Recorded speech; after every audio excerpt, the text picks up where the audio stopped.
Perkenalkan, saya Nur Fatayatus Solihah.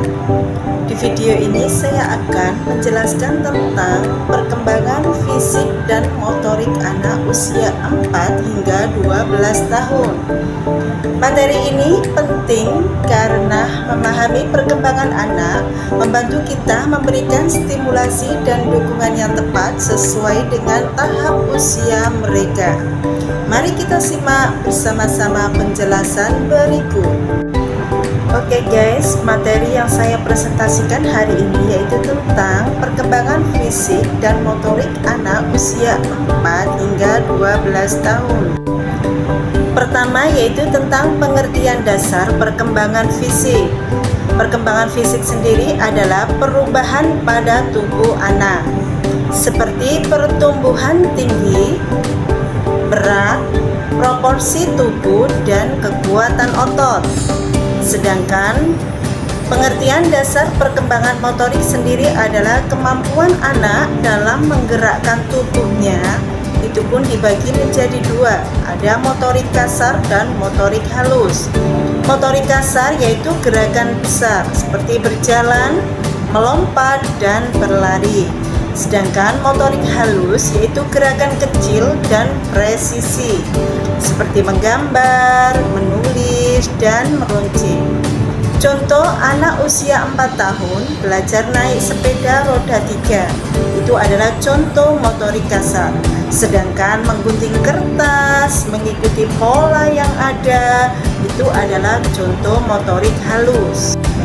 Selanjutnya pada usia 4 hingga 6 tahun ini disebut dengan masa prasekolah. Tapi di masa ini anak-anak tetap belajar di PAUD dan juga di taman kanak-kanak.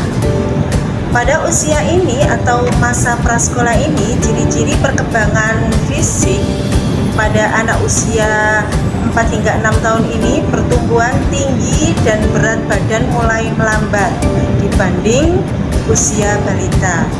Energi sangat tinggi, anak sering tidak bisa diam, dan mulai terbentuk postur tubuh yang lebih proporsional.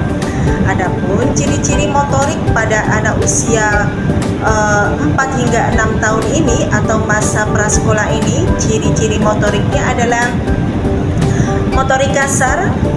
Mereka bisa berlari cepat, melompat dengan satu kaki, memanjat mainan di taman. Sedangkan motorik halusnya, mereka mulai bisa menggambar bentuk sederhana seperti lingkaran, segitiga. Kemudian mereka mulai belajar mewarnai dalam garis, bisa menyusun puzzle sederhana. Contoh nyata, anak TK bisa bermain lompat tali bersama teman. Mulai belajar menulis huruf kapital dengan pensil besar. Selanjutnya usia 7 hingga 9 tahun atau disebut sekolah dasar awal. Ini adalah usia di mana anak-anak sudah mulai memasuki sekolah dasar awal. 7 hingga 9 tahun ini perkiraan anak kelas 1 hingga kelas 3 sekolah dasar awal. Ciri-ciri perkembangan fisik di usia anak ini, anak sudah mulai bisa koordinasi atau koordinasi tubuh semakin baik, otot mulai berkembang, mulai terlihat perbedaan pertumbuhan laki-laki dan perempuan. Sedangkan ciri-ciri motorik kasarnya, anak bisa ikut olahraga ringan seperti sepak bola, basket mini, dan renang. Sedangkan ciri motorik halusnya, anak sudah mulai bisa menulis atau tulisan tangannya lebih rapi, mulai bisa menggunting bentuk kompleks, mulai belajar mengetik di komputer, dan lain-lain. Kemudian contoh nyata, anak kelas 2 SD atau MI bisa ikut eskul menari atau bela diri. Kemudian anak juga mulai bisa merangkai kerajinan tangan dari kertas, stik es krim, atau manik-manik.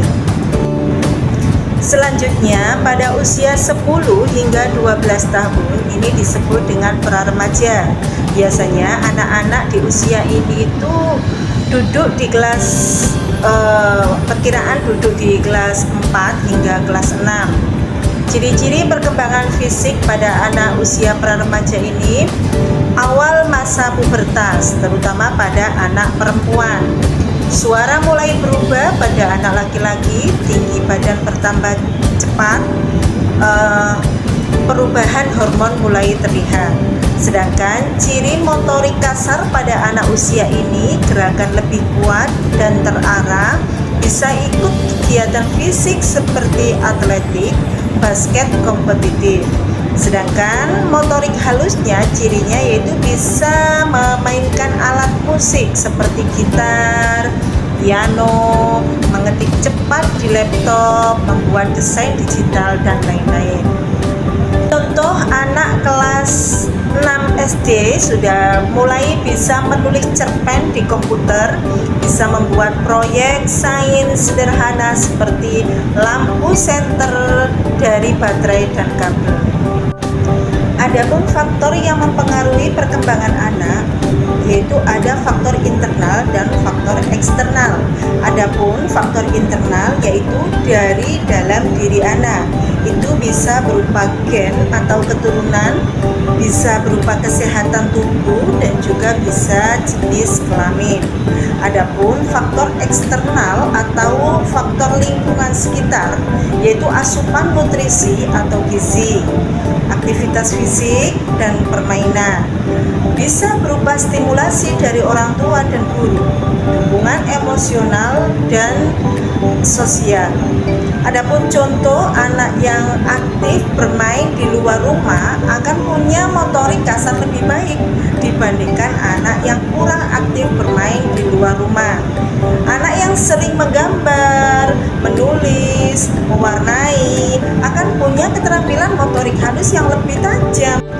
Secara umum, sifat siswa tingkat SDMI antara lain, anak-anak sudah mulai belajar membentuk sikap yang sehat terhadap dirinya sendiri sebagai makhluk biologis, belajar bergaul dengan teman sebaya, belajar memainkan peranan sesuai dengan jenis kelaminnya, belajar keterampilan dasar dalam membaca, menulis, dan berhitung, belajar mengembangkan konsep sehari-hari, mengembangkan kata hati, belajar memperoleh kebebasan yang bersifat pribadi, kemudian mulai mengembangkan sifat positif, mempunyai sifat patuh terhadap aturan, kecenderungan untuk memuji diri sendiri, suka membandingkan diri dengan orang lain. Selain itu juga mereka sudah mulai jika tidak dapat menyelesaikan tugas, maka tugas tersebut kadang-kadang sering dianggap tidak penting pada usia ini. Realistis dan rasa ingin tahunya yang sangat besar. Mereka cenderung melakukan kegiatan kehidupan yang bersifat praktis dan nyata. Menjelang akhir masa, biasanya telah ada minat kepada hal-hal yang khusus pada mata pelajaran atau bakat dan minat tertentu anak di usia ini. Kemudian mereka juga gemar membentuk kelompok teman sebaya untuk bermain bersama. Oke guys, anak bukan kertas kosong, melainkan mereka adalah benih yang butuh sinar, air, dan perhatian untuk tumbuh menjadi pribadi yang kuat. Sekian presentasi dari saya, semoga bermanfaat dan terima kasih. Wassalamualaikum warahmatullahi wabarakatuh.